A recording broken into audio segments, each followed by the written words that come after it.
In the United States, over the last decade, 60,000 pedestrians died under the wheels of an automobile. 1 million pedestrians were injured. Join us for the next half hour as we take a look at Perils for Pedestrians. On this episode, we visit the Memphis Center for Independent Living. Then we meet the chair of the Kentucky Bicycle and Bikeway Commission. We look at the Purple People Bridge in Cincinnati. Finally, we learn about pedestrian issues in Cincinnati. Stay tuned.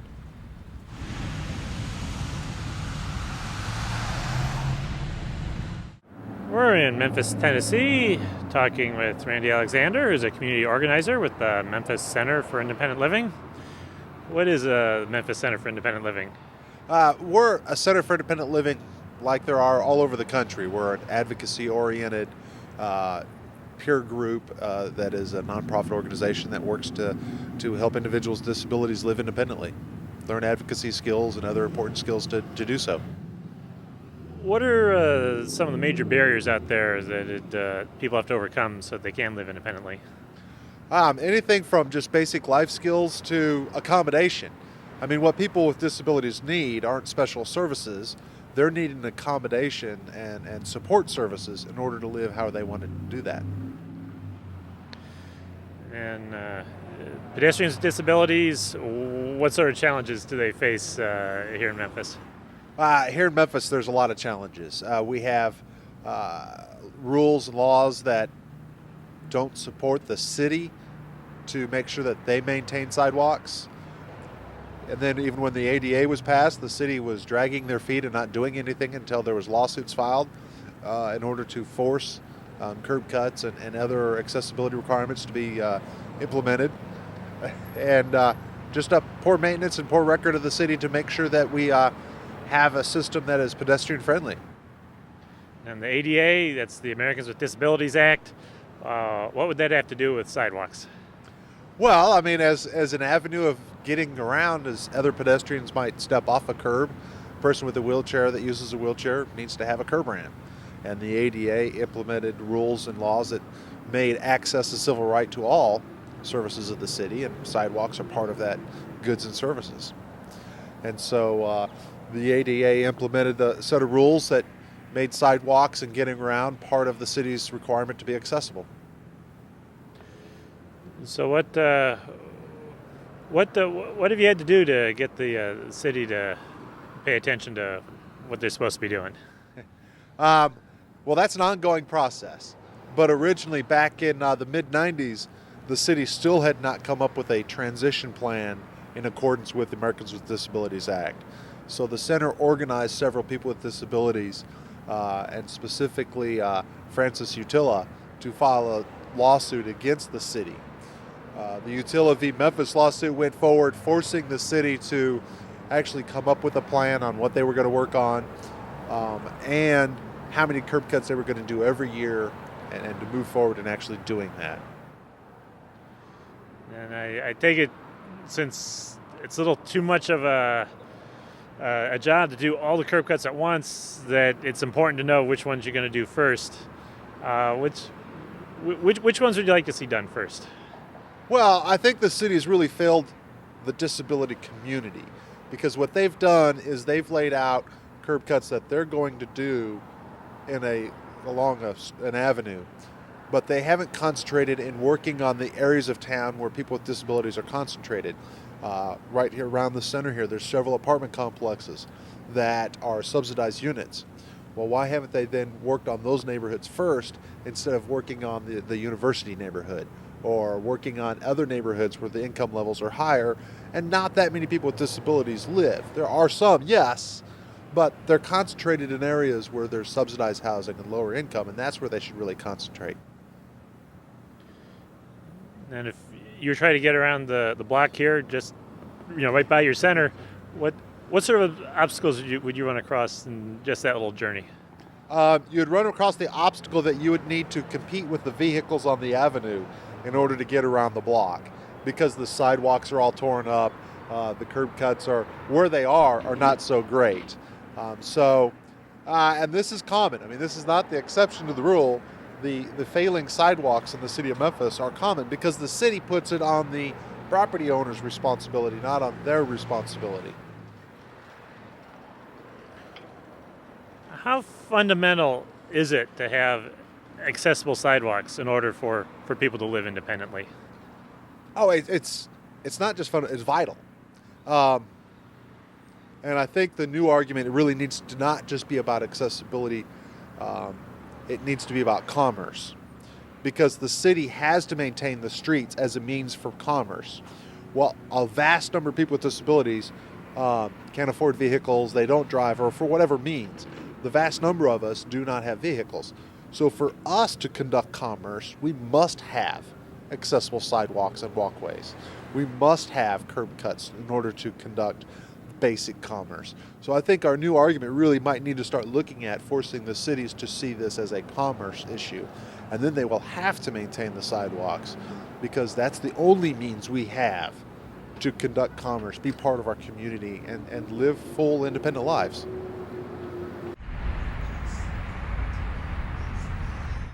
We're in Florence, Kentucky, talking with Ralph Mitchell, who's chair of the Kentucky Bicycles and Bikeways Commission. What is the commission? Commission was established in 1991 as an advisory panel to the Kentucky Transportation Cabinet, which is DOT, basically. In Kentucky, everything is a cabinet as opposed to Department of.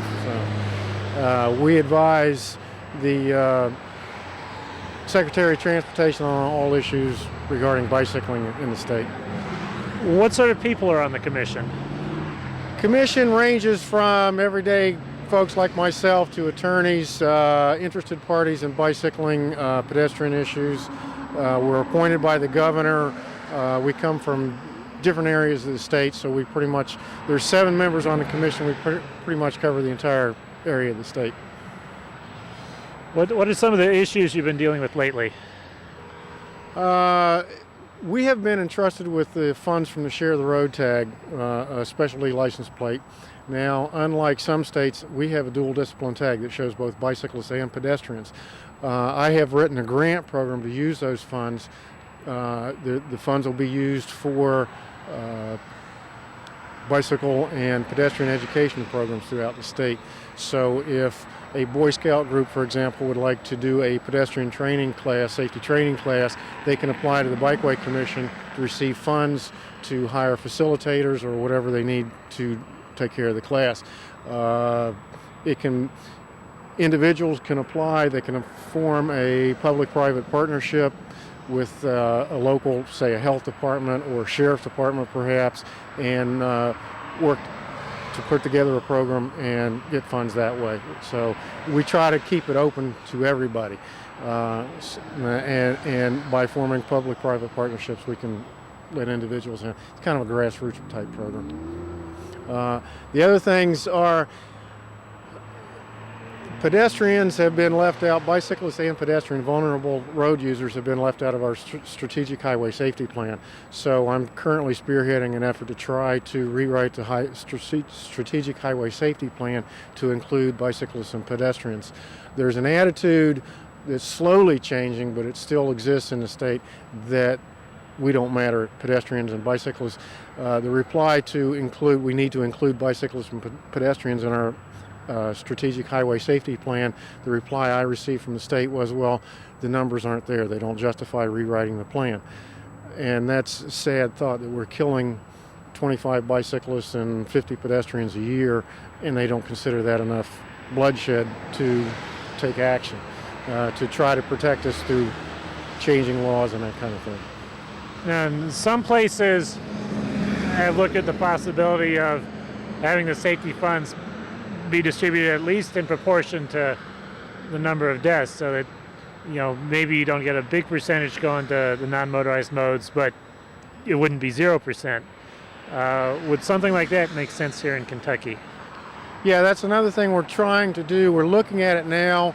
I don't think in the past anybody's looked at it. I don't think we've used highway safety funds in Kentucky to promote any kind of safety program since their inception. This will be something new in the state.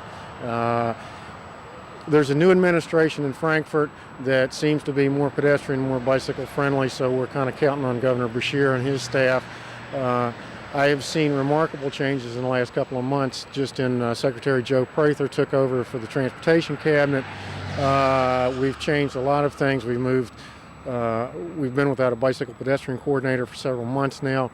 Secretary Prather has appointed a new bicycle pedestrian coordinator and moved this person back into the planning department.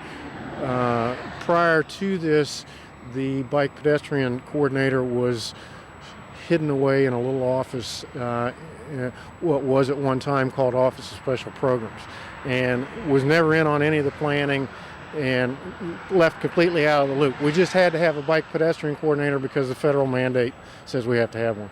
And now our new bike ped coordinator is actually jumping in and with both hands and starting to make the paperwork fly in. Things are happening slowly, but still we have an attitude.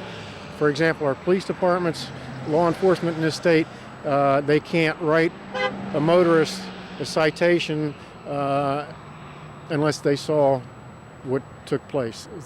If they don't witness the violation, they can't write a ticket. So when it comes time to prosecute an aggressive motorist for running down a bicyclist or hitting a pedestrian, it generally doesn't happen in this state because there's no place to start. Without the police or a huge investigation by the DA's office, it doesn't happen. And there haven't been, I don't have the numbers off the top of my head, but there haven't been more than half a dozen in the last 2 years people written a ticket or had any kind of prosecution for hitting vulnerable road users. And word you hear thrown around a lot of places now is complete streets. That when you design a street, you take into account all the road users, including peds and bikes. What's happening here in Kentucky with regards to complete streets? State Senator Katie Stein introduced a bill last year, the Complete Streets bill. It died in committee. The problem we're having in Kentucky is we have metropolitan areas such as the area we're in now, Frankfort, Paducah. We have small areas of dense population. The majority of the state's rural. The rural legislators are afraid that we're going to take money, require them to build sidewalks and bike paths where there's no call for it. They would rather see asphalt laid down 5 lanes as opposed to 2 lanes or that kind of thing. So we're meeting some resistance. Too expensive, basically. And we're currently redoing the bike ped policy for the state, and it's going to be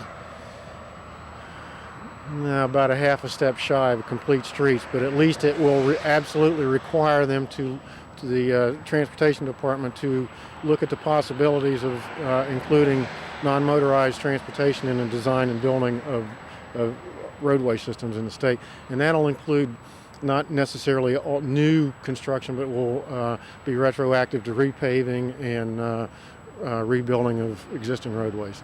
So hopefully, little by little, it's changing, but it's a very slow, difficult process. And you mentioned there are signs of progress, moving the bike ped coordinator into the planning area rather than in a broom closet somewhere. Right.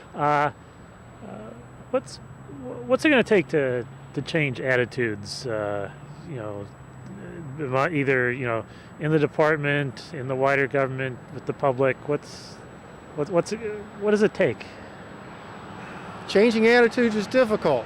You have to show these people that are in power, many elected officials, that there's an interest. And that's actually what happened with the bike ped position. The Secretary of Transportation was inundated with letters from area bike clubs and and pedestrian groups, running groups, and he was amazed at the outpouring of concern about the bike ped position. And once we get together as a unit and show Frankfurt that there's an interest and a need, then I think that will take care of itself. The other thing we need to do is education.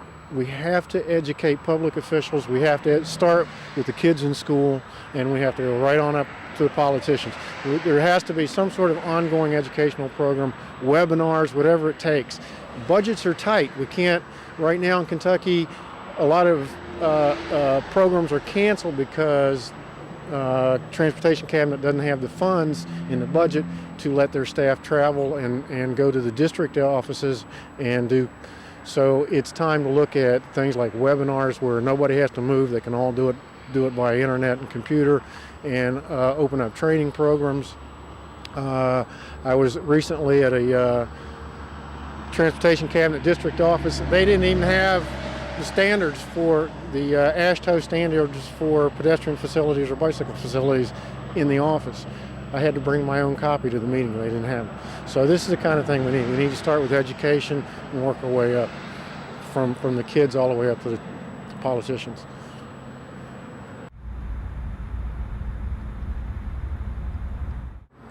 We're in Cincinnati, Ohio, talking with Don Burrell, who's an urban planner. What's this bridge behind us? It's now known as the Purple People Bridge, and it's a bridge that was originally built in 1872. It was a railroad bridge and a highway bridge. It was known as the L&N Bridge prior to the Kentucky Department of Transportation abandoning it. It also carried US 27 across the Ohio River, and it connects Cincinnati with the city of Newport in Kentucky. The bridge is no longer needed for the purpose it was built for, the railroad and the highway. What was going to happen to it?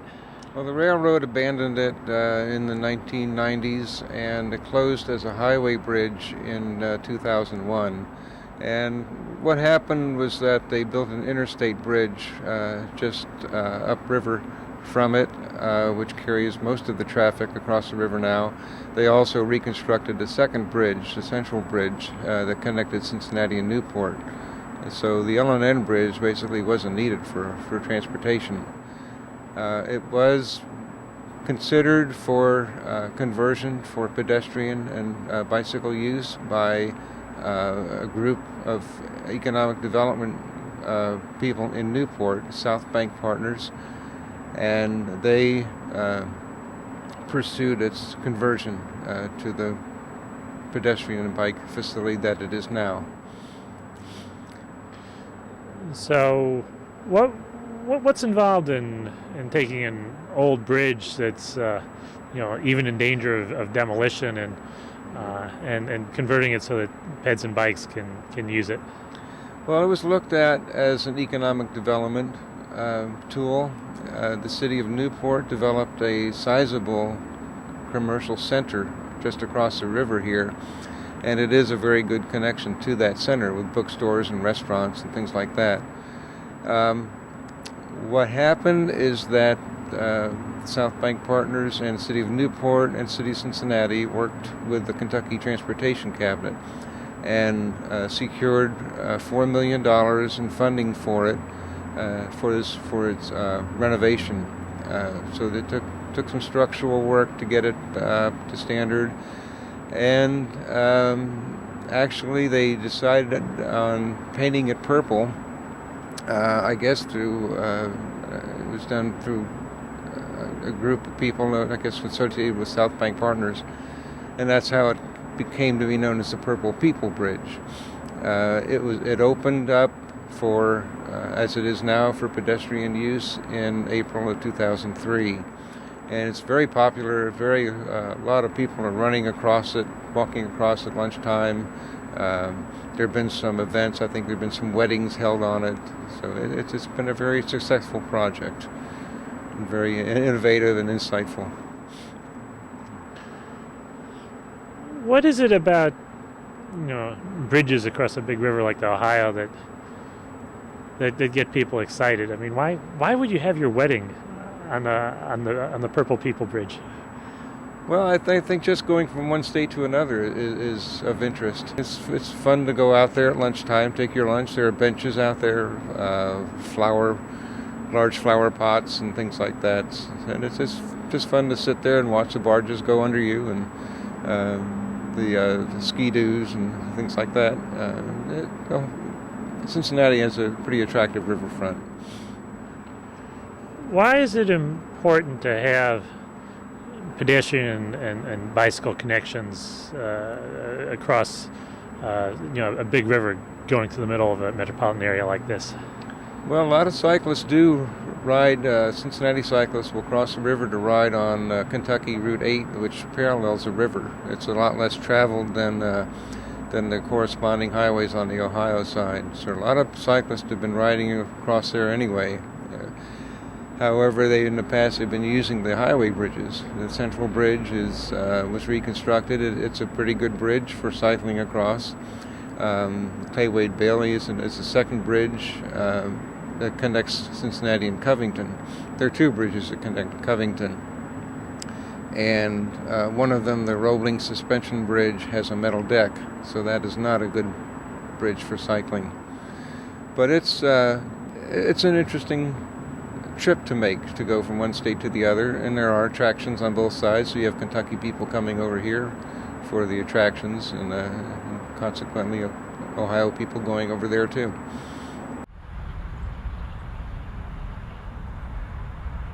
We're in Cincinnati, Ohio, talking with Jim Kopic, who's an engineer with the city.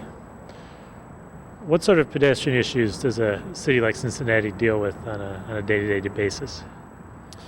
Well, we have terrain, which cuts up our neighborhoods into slices that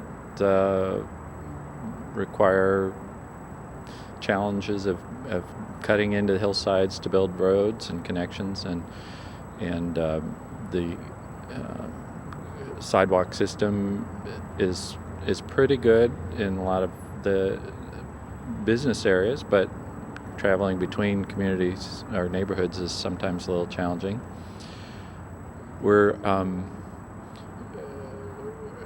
working to close some of the gaps in the system as development plans come through, and I think we've done a fairly good job of that. We have active citizen participation in our design work that helps guide us. Fairly good political support for pedestrian infrastructure. A number of projects that are roadway projects that aren't necessarily increasing capacity for the motor vehicles, but are adding sidewalks.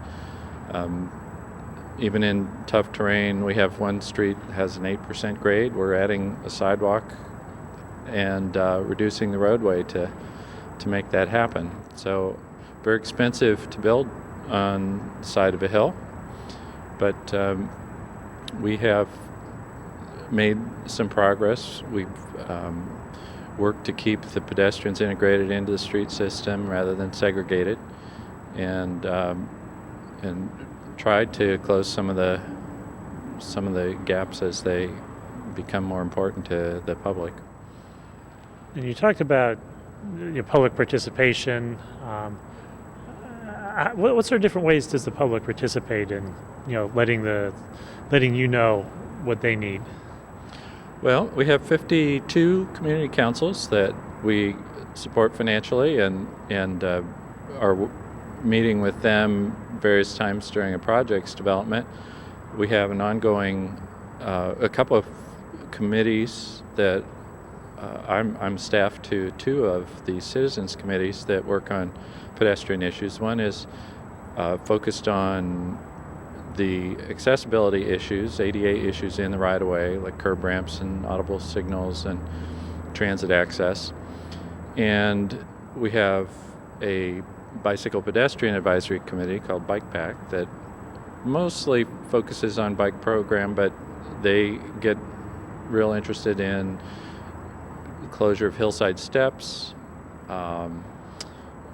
trails that might should be a matter of sharing space with bicycles, and closing the gaps in the sidewalk system. Those are some of the things that they focus on. What are some of the accessibility issues that you've been dealing with lately?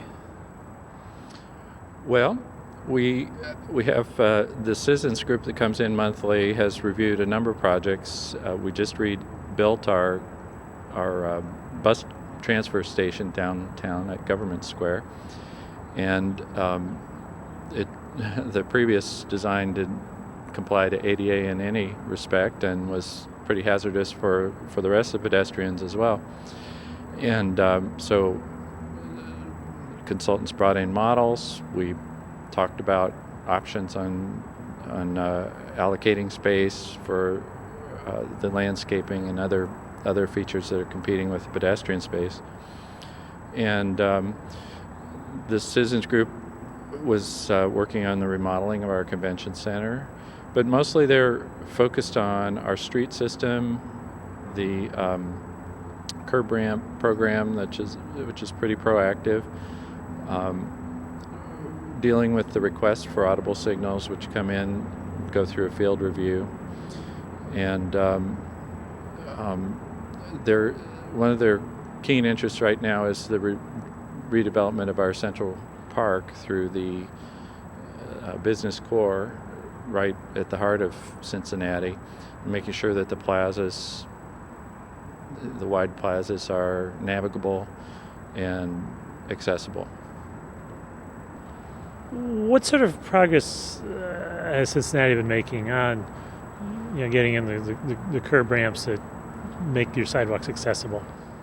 Well, I've been able to spend quite a bit of time on the curb ramp standard drawings and the policies, and the funding has been pretty good.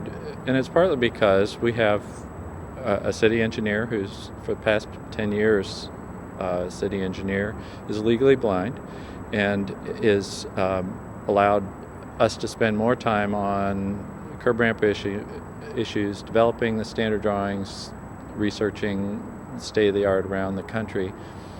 And Cincinnati's been spared the lawsuits that many Ohio cities have been brought to court over their street rehabilitation program and the lack of curb ramp upgrades during street rehabilitation. And we spent a fair bit of time on that. One of the new things recently was the uncontrolled T intersections that don't have marked crosswalks, typically in a busy or in a residential area. A lot of those in the city, probably half of our intersections are T's, and we weren't doing the curb ramps across the top of the T routinely, and now that's another addition to our curb ramp policy, is to make sure that connection across the T intersections is built. Visit us on the internet at www.pedestrians.org.